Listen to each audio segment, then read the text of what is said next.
कर्म भोग प्रारब्ध अपने अपने कर्मों का फल सबको मिलता है। एक गांव में एक किसान रहता था। उसके परिवार में उसकी पत्नी और एक लड़का था। कुछ सालों के बाद पत्नी मृत्यु हो गई। उस समय लड़के की उम्र 10 साल थी। किसान ने दूसरी शादी कर ली। उस दूसरी पत्नी से भी किसान को एक पुत्र प्राप्त हुआ।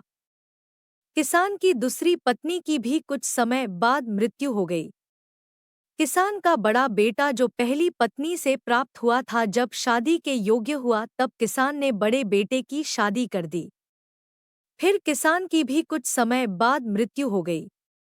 किसान का छोटा बेटा जो दूसरी पत्नी से प्राप्त हुआ था और पहली पत्नी से प्राप्त बड़ा बेटा दोनों साथ साथ रहते थे।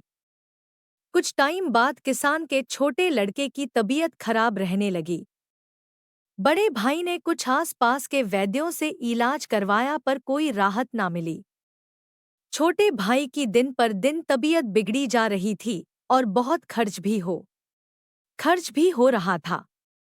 एक दिन बड़े भाई ने अपनी पत्नी से सलाह की, यदि ये छोटा भाई मर जाए तो हमें इसके इलाज के लिए पैसा खर्च ना करना पड़ेगा।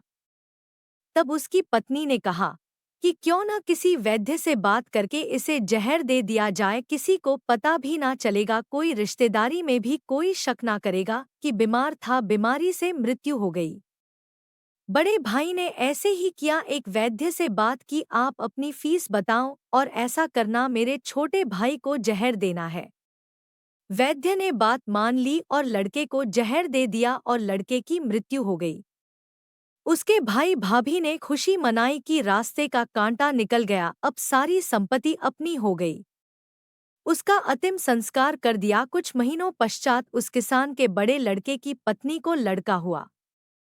उन पति पत्नी ने खूब खुशी मनाई। बड़े ही लाड प्यार से लड़के की परवरिश की। थोड़े दिनों में लड़का जवान हो गया। उन्होंने अपने लड़के की शादी कर दी। शादी के कुछ समय बाद अचानक लड़का बीमार रहने लगा। माँ बाप ने उसके इलाज के लिए बहुत वैद्यों से इलाज करवाया। जिसने जितना पैसा मांगा दिया, सब दिया कि लड़का ठीक हो जाए।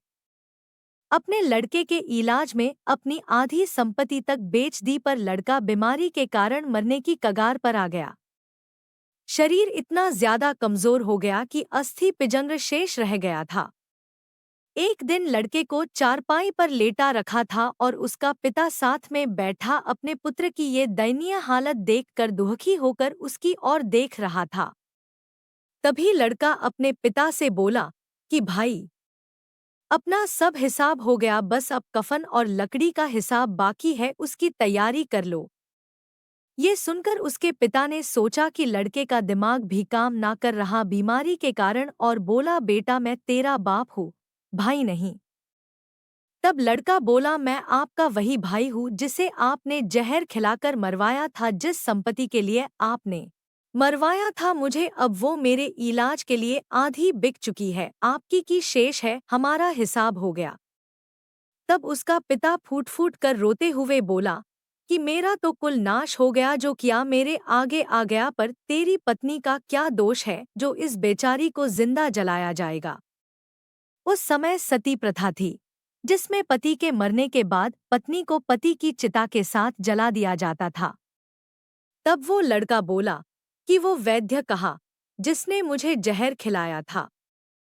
पिता ने कहा कि आपकी मृत्यु के 3 साल बाद वो मर गया था।